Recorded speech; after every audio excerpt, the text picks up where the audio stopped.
Good morning students. आज हम unit 5 में नेक्स्ट टॉपिक रीड करेंगे, मोमेंट ऑफ इनर्शिया और rotational inertia. It is the sum of the product of the mass of each particle in the body and the square of its distance from the axis of rotation. It is denoted by I. I is equal to में summation I goes to 1 to n M I R I square. Suppose हमारे पास ये है axis of rotation,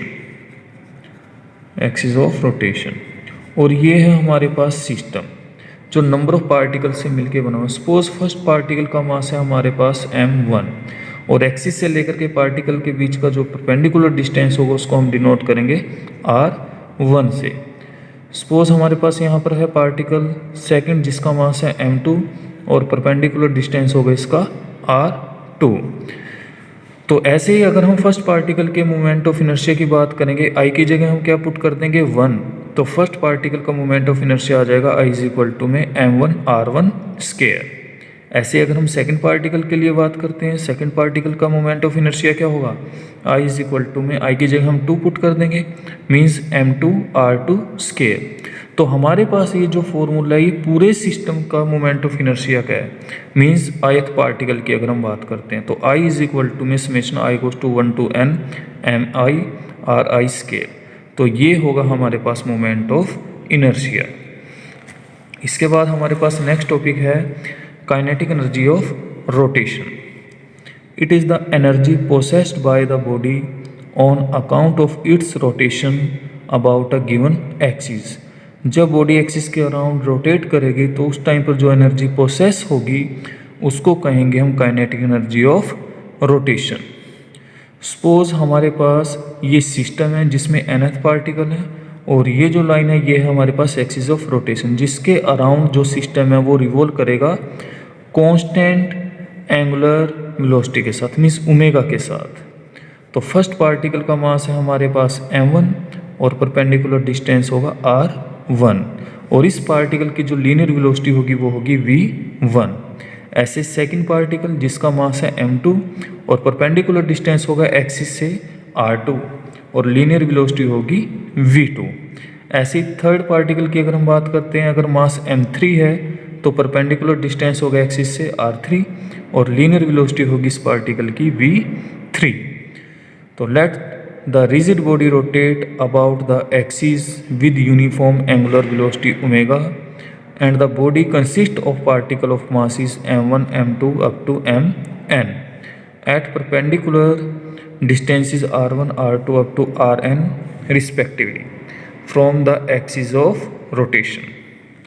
If v1 v2 vn are the respective linear velocity of particles, then v1 is equal to में r1 omega.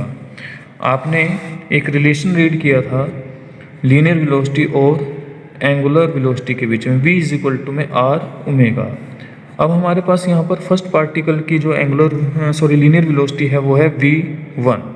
Angular velocity हमारे पास constant है, same है, और first particle के लिए जो परपेंडिकुलर डिस्टेंस है वो है r1।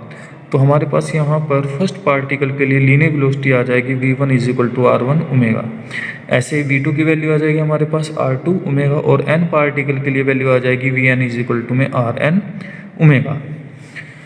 Kinetic energy of particle of mass m1 is half m1 v1 square, क्योंकि काइनेटिक एनर्जी का फॉर्मूला होता है हाफ m v स्केयर। अब हमारे पास यहाँ पर पार्टिकल का मास है m1 और लीनियर वेलोसिटी है v1, तो इसलिए यहाँ पर काइनेटिक एनर्जी का फॉर्मूला आ जाएगा हाफ m1 v1 स्केयर। और v1 की वैल्यू क्या है हमारे पास r1 ओमेगा, तो यहाँ पर हम वैल्यू पुट कर देंगे तो हाफ m1 इंटू में r1 ओमेगा का स्केयर। और इस स्केयर को हम ओपन करेंगे तो इसको किस तरह से लिख सकते हैं, half m1 r1 square omega square. ये हमारे पास काइनेटिक एनर्जी आ जाएगी फर्स्ट पार्टिकल के लिए। ऐसे सेकंड पार्टिकल के लिए half m2 r2 square omega square, और n पार्टिकल के लिए half mn r square n omega square. Therefore kinetic energy of rotation of the body, तो हम क्या करेंगे, सभी पार्टिकल की काइनेटिक एनर्जी को क्या करेंगे, ऐड कर देंगे। तो यहाँ पर हमारे पास वैल्यू आ जाएगी 1/2 m1v1 square omega square plus में half m2v2 square omega square plus में up to half mn rn square omega square. और यहाँ से कॉमन क्या आ जाएगा हमारे पास 1/2 और ओमेगा स्केयर। और इस इक्वेशन को हम इस तरह से लिख सकते हैं, kinetic energy of rotation is equal to में हाफ इंटू में m1 r1 स्केयर प्लस में m2 r2 स्केयर प्लस में up to mn r square n bracket close omega square. और ये जो वैल्यू है इसको हम इस तरह से लिख सकते हैं, summation i goes to 1 to n mi r i square into में ओमेगा स्केयर। और ये जो है हमारे पास मोमेंट ऑफ इनर्शिया जिसको हम I से डिनोट करते हैं। तो यहाँ से हमारे पास काइनेटिक एनर्जी ऑफ रोटेशन आ जाएगी half I omega square. Thank you.